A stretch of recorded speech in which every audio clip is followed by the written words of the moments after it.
Microsoft Outlook 2010, there are some significant changes which allow us to more efficiently deal with email as record. The two most notable items, and those we will use the most, are the Assign Policy button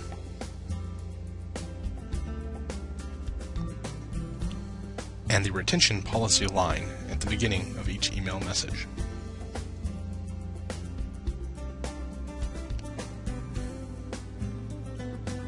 With these two items, we will be able to manage our email retention policies.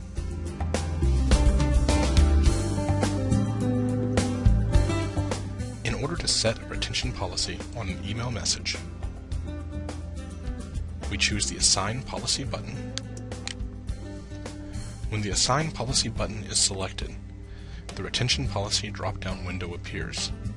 In this window, we have the 10 most frequently used retention policies, beginning with our most frequently used policy, in this case, 1 year, and ending with our less frequently used policy, in this case, AV. To apply one of these policies to the email message, simply select the policy. Here I will select 6 years. Once the policy is selected, you will notice that the retention policy line has been updated to show you the new and appropriate information.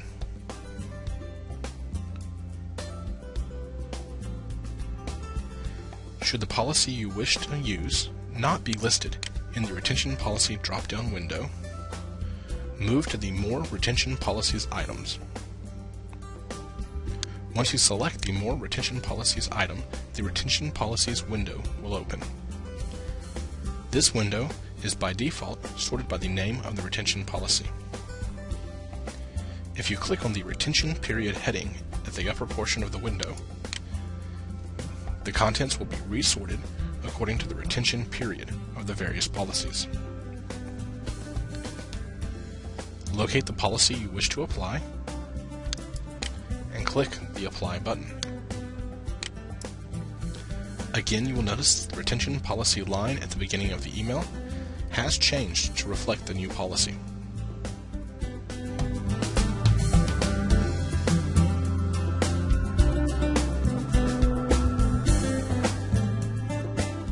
Occasionally, you will wish to apply a retention policy in bulk. To do so, select the emails that you wish to apply the policy to and choose the Assign Policy button. From either the drop-down list or the More Retention Policies window, choose the retention policy you would like to use. Here, I will choose 3 years. Now notice that the retention policy line for each of these messages has been changed to 3 years.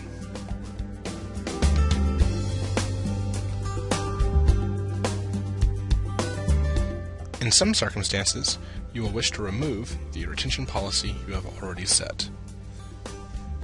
To remove the retention policy you have manually applied, and to have the email return to its default retention policy, select the Assign Policy button and choose the Use Folder Policy item. You will notice the retention policy line has returned to the default. The Use Folder Policy item tells the email to use the policy given to it by the email server because of the folder that it is sitting in. In the case of the inbox, the email policy is set according to city policy.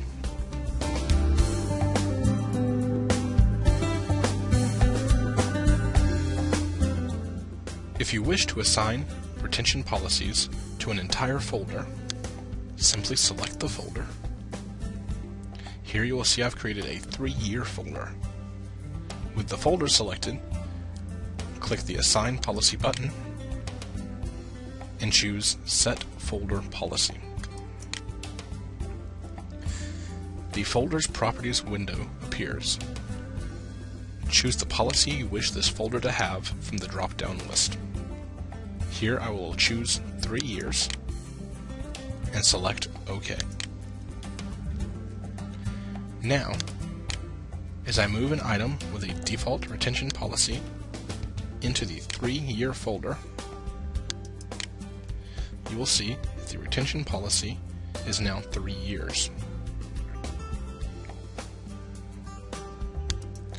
If I move an item that has a retention policy explicitly set upon it,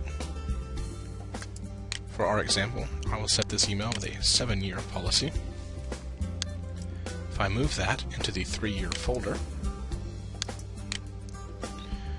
you will see that it continues to have a 7-year retention period. This is because the computer realizes that you, as the user, have previously said that this email is to be kept for 7 years. No matter what, the email will be kept for the period of time you specify. The computer will never override your settings. As we discussed before, you can use the Assign Policy, Use Folder Policy option to reset the email message to use the default folder policy, which for this folder is 3 years.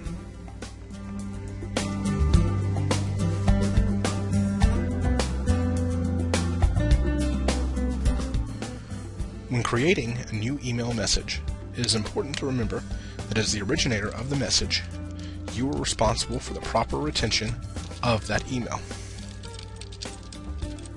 Here you will see that I've created a sample test message. Before sending the message, I'm going to choose the Assign Policy button and select the appropriate retention policy for this email. Notice the informational tooltip that has appeared after selecting my retention policy. The tooltip states that the message will be sent and saved to my Sent Items folder with the selected retention policy, but that this policy will not be sent on to the recipients. This is the expected behavior. What this means is that you, as the sender, are now retaining this message for the period of time you have selected. This retention policy is not forced upon your recipients, who are not the official record keeper. I will send this message and move back to the inbox. Just as I explained, you will notice that the message received does not have the specified retention policy.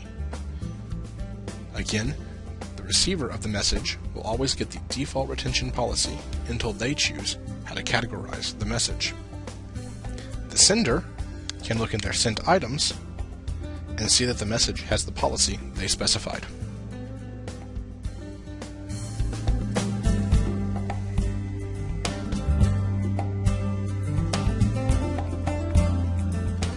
It may be beneficial to you to search for email messages whose policy says that they will soon expire. This is a fairly simple task. All it requires is that you select the Assign Policy button, and at the bottom of the list, you choose the View Items Expiring Soon option. You will notice that a custom search has been created for you, searching for items which will expire within the next month. In this case, our test user has no items which will expire before the 17th of February. And that is Retention Policies in Microsoft Outlook 2010.